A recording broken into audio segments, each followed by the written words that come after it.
जब कभी भी हम प्रॉपर्टी के सिलेक्शन के लिए जाते हैं, स्पेशली इंडिपेंडेंट हाउसेज या प्लॉट्स के सिलेक्शन के लिए जब हम जाते हैं, तो हम उसके इंटरनल लेआउट्स पे तो बहुत ज़्यादा ध्यान देते हैं कि कहाँ टॉयलेट्स बने हुए हैं, कहाँ किचन बना हुआ है, ओपन एरिया कितना ज़्यादा है, धूप हमें घर में मिल रही है या नहीं मिल रही है, क्रॉस वेंटिलेशन घर में बन पा रहा है या नहीं बन पा रहा है, खिड़की दरवाजे कितने बड़े हैं। तो इन सब चीज़ों पे तो बहुत ध्यान देते हैं, पर कई बार इस बात को ध्यान देना छोड़ देते हैं कि हमारे घर के आसपास क्या है।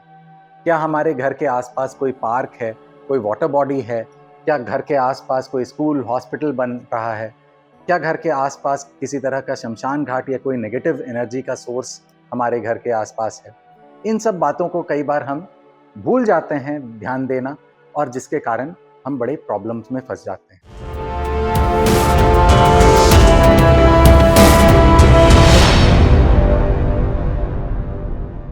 नमस्कार, मैं हूं साकार मोहता, आपका वास्तु कंसल्टेंट। और आज के इस वीडियो में हम यही डिस्कस करेंगे कि जब कभी भी हम इंडिपेंडेंट हाउस के पर्सपेक्टिव से हम सिलेक्शन में जाएं या किसी प्लॉट के सिलेक्शन में जाएं, तो हमें घर के अंदर के अलावा घर के बाहर हमें किन चीज़ों का ध्यान देना चाहिए, घर के सराउंडिंग्स के पर्सपेक्टिव से हमें किन बातों पर ध्यान देना चाहिए। तो सबसे पहली बात तो मैं ये बता दूं कि घर के जो सराउंडिंग के पर्सपेक्टिव से जब हम वास्तु को देखते हैं, तो ये इंडिपेंडेंट हाउसेस के केस में ज़्यादा एप्लीकेबल है as compare to flat. Flat के केस में सराउंडिंग का इफेक्ट कम हो जाता है, क्योंकि वो जो सराउंडिंग का इफेक्ट है वो मल्टीपल नंबर ऑफ फ्लैट्स, जितने फ्लोर्स हैं और हर फ्लोर पे जितने सारे फ्लैट्स हैं, उन फ्लैट्स के बीच में वो डिवाइड हो जाता है। तो हमें इंडिपेंडेंट हाउसेस के केस में सराउंडिंग का इफेक्ट ज़्यादा फील होता है एज कम्पेयर टू फ्लैट्स। तो फ्लैट्स के केस में हमें सराउंडिंग्स को देखना है, पर इंडिपेंडेंट हाउसेस के केस में हमें सराउंडिंग्स को ज़्यादा अच्छे से देखना है, ताकि हम किसी तरह की भूल ना करें और एक गलत घर या गलत प्लॉट को परचेज ना करें। तो सबसे पहले हम आते हैं वाटर बॉडीज़। वाटर बॉडीज़ जो हैं वो कैसे होने चाहिए, कहाँ होने चाहिए, हमारे प्लॉट या हमारे घर के किस डायरेक्शंस में वाटर बॉडी सूटेबल हैं, किस डायरेक्शन में वाटर बॉडी बिल्कुल ही ज़्यादा सूटेबल नहीं है और वो प्रॉब्लम्स के कारक बन सकते हैं। अगर वाटर बॉडीज़ की बात करें तो जल तत्व की दिशाएं यानी नदन दिशाएं, यानी नॉर्थ ऑफ नॉर्थ वेस्ट से लेकर के नॉर्थ ईस्ट तक की जो दिशाएं हैं वो जल तत्व की दिशाएं हैं। और जल तत्व की दिशाओं में आपके घर से अगर नॉर्थ ऑफ नॉर्थ वेस्ट से लेकर के नॉर्थ ईस्ट तक की दिशाओं में अगर वाटर बॉडी आ जाए, कोई भी तालाब आ जाए, नदी आ जाए, नदन डायरेक्शन में नदी बह रही हो, नदन डायरेक्शन में कोई तालाब हो, नदन डायरेक्शन में स्विमिंग पूल बना हुआ हो, तो उससे अच्छा और कुछ नहीं हो सकता। नदन डायरेक्शन में वाटर बॉडी का आ जाना यानी आप अपने जल तत्व को और स्ट्रॉन्ग कर रहे हैं। जल तत्व को स्ट्रॉन्ग कर रहे हैं यानी जल तत्व की जो एट्रीब्यूट्स हैं, जल तत्व की एट्रीब्यूट्स हैं ग्रोथ और अपॉर्चुनिटीज़ को देना, जल तत्व की एट्रीब्यूट्स हैं हेल्थ को देना, जल तत्व के एट्रीब्यूट्स हैं आपको कम्युनिकेशन की पावर देना, जल तत्व के एट्रीब्यूट हैं आपको एबंडेंस देना, आपको हर तरह से संपन्नता देना। तो जल तत्व के अगर हम बात करें, जल तत्व कुछ ऐसे मॉन्यूमेंट्स की बात करें जहां जल तत्व आ जाता है नॉर्दर्न डायरेक्शंस में, तो आप देखेंगे कि ये मॉन्यूमेंट्स जो हैं ये one of the richest monuments हैं इंडिया के। से फॉर एग्जांपल अगर हम पद्मनाभा स्वामी टेम्पल को देखें, तो पद्मनाभा स्वामी टेम्पल के नॉर्थ ईस्ट के डायरेक्शन में ही एक वाटर बॉडी बना हुआ है, और जो कि उस टेम्पल को one of the richest temple बनाता है। इसी तरह से अगर तिरुमाला तिरुपति बालाजी का टेम्पल भी देखें, तिरुपति बालाजी के टेम्पल में भी अगर आप देखेंगे तो नॉर्थ ईस्ट में वाटर बॉडी बना हुआ है, जो कि अगेन तिरुमला तिरुपति बालाजी के टेम्पल को one of the richest temple बनाता है वर्ल्ड में।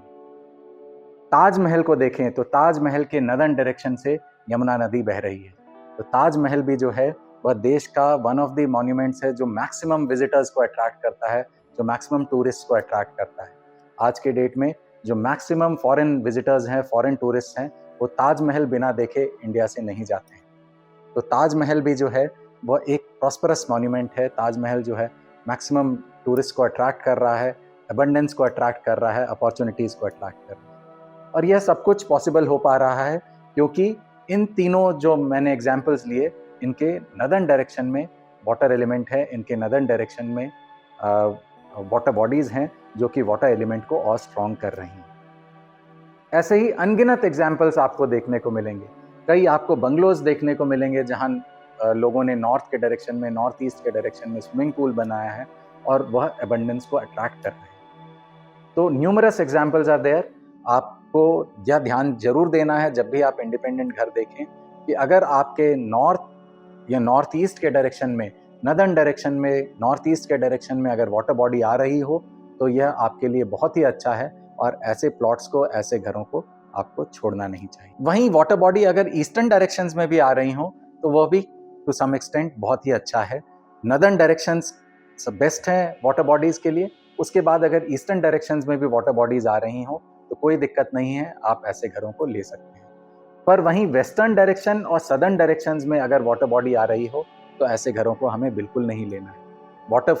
वाटर अगर हमारे घर के सदर्न डायरेक्शन में नदी बह रही हो या कोई नाला ही बह रहा हो, बड़ा नाला बह रहा हो, तो वह वाटर बॉडी हमारे लिए प्रॉब्लम क्रिएट कर सकती है। सदर्न डायरेक्शंस में आए हुए वाटर बॉडीज जो हैं वो हमारे हेल्थ को प्रॉब्लम्स देंगी, वो हमारे ओवरऑल ग्रोथ को प्रॉब्लम्स देंगी, हमारे रिलैक्सेशन को प्रॉब्लम्स देंगी और हमारे एक स्टेबिलिटी को बहुत ज़्यादा प्रॉब्लम देगी। तो ओवरऑल सदर्न डायरेक्शंस में और वेस्टर्न डायरेक्शंस में वाटर बॉडीज नहीं आनी चाहिए। इसके बाद अगर हम बात करें पहाड़ों की, कई बार क्या होता है कि आसपास पहाड़ होते हैं हमारे घर या ऊंची और हमसे भी और ऊंची, काफी ऊंची बिल्डिंग्स होती हैं। तो अगर हमारे घर के आसपास और ऊंची ऊंची बिल्डिंग्स हैं या पहाड़ आ रहे हैं तो उनको south west, western direction, southern direction और साउथ वेस्ट के डायरेक्शन में अगर पहाड़ आ जाएं हमारे घर के या फिर ऊंची ऊंची बिल्डिंग्स आ जाएं तो वो हमारे लिए अच्छा है। साउथ वेस्ट की जो डायरेक्शन है वह एनर्जी के रिटेंशन की डायरेक्शन है। तो अगर वहाँ पहाड़ आ जाए, वहाँ और ऊंची ऊंची बिल्डिंग्स आ जाएं तो वहाँ एनर्जी रिटेन होगी और एनर्जी रिटेन होगी इसका मतलब हमारे लिए और अच्छा है। हमें रिटेन हुई हुई एनर्जी जो है स्टेबिलिटी देगी, हमें प्रॉस्पेरिटी देगी। तो यह तो बात हो गई कि नेचर से हमें अपने घर के आसपास क्या मिल रहा है, पहाड़ मिल रहा है या नदी मिल रहा है या तालाब मिल रहा है हमें आसपास। तो नेचर से अगर हमें अपने साउथ वेस्ट के डायरेक्शन में पहाड़ मिल रहा है तो वो बहुत अच्छा है। नदर्न डायरेक्शन में अगर हमें तालाब या नदी मिल रहा है तो वह बहुत ही अच्छा है। वहीं अब हम बात करते हैं कि नेचुरल जो भी चीज़ें हमें मिल रही हैं अपने सराउंडिंग्स में, उसके अलावा मैन मेड भी कई चीज़ें हमें तकलीफ दे सकती हैं या हमारे लिए अच्छे चीज़ों के, अच्छे प्रॉस्पेरिटी का कारक भी बन सकती हैं। सबसे पहले हम बात करेंगे टी पॉइंट की। कई बार हमारे घर के आसपास जो है, हमारे घर पे टी पॉइंट टकराता है। टी पॉइंट क्या हो गया कि टी पॉइंट एक ऐसा पोजीशन है जहां पर हमारे घर के सामने जो रोड चल रही है उसी के ठीक परपेंडिकुलर, ठीक सामने से एक और रोड आकर के अगर हमारे घर के बिल्कुल सामने, उस हमारे घर के सामने वाले रोड को टकराती हो तो वह एक टी पॉइंट वाला मकान बन जाता है। तो टी पॉइंट वाले मकान जो हैं यह भी तरह तरह के इश्यूज क्रिएट करते हैं। अगर नदर्न डायरेक्शन या ईस्टर्न डायरेक्शंस में टी पॉइंट बन रहा है तो यह तो to a very large extent ये अच्छा टी पॉइंट माना जाता है। पर वहीं अगर वेस्टर्न डायरेक्शन और सदर्न डायरेक्शन में टी पॉइंट बन रहा है तो हमें सतर्क रहना चाहिए। हमें एक अच्छे कंसल्टेंट से, वास्तु के कंसल्टेंट से कंसल्ट करके उसके उपायों को देखना चाहिए कि कहाँ पर वो टी पॉइंट बन रहा है, उसको एग्जैक्टली आइडेंटिफाई करना चाहिए और फिर उसके उपाय करने जरूरी हो जाए। अगर कॉर्नर की बात करें, कई बार हमारे मकान जो है कॉर्नर पे आते हैं, यानी कि घर के दो साइड से रोड जा रही होती है।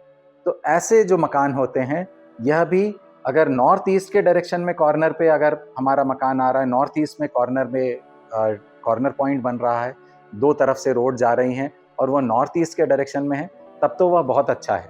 पर वहीं उसके अलावा बना हुआ कोई भी कॉर्नर, यानी नॉर्थ वेस्ट, साउथ ईस्ट या साउथ वेस्ट में बना हुआ अगर कॉर्नर पॉइंट बन रहा है हमारे घर के मकान के कॉर्नर पे, तो वह हमारे लिए अच्छा नहीं है और इसके लिए अगेन हमें रेमेडीज करने की जरूरत है। फिर हमें यह भी देखना है कि हमारे आसपास, हमारे घर के आसपास कोई भी ऐसा सोर्स नहीं होना चाहिए जहां तमस गुण ज्यादा हो।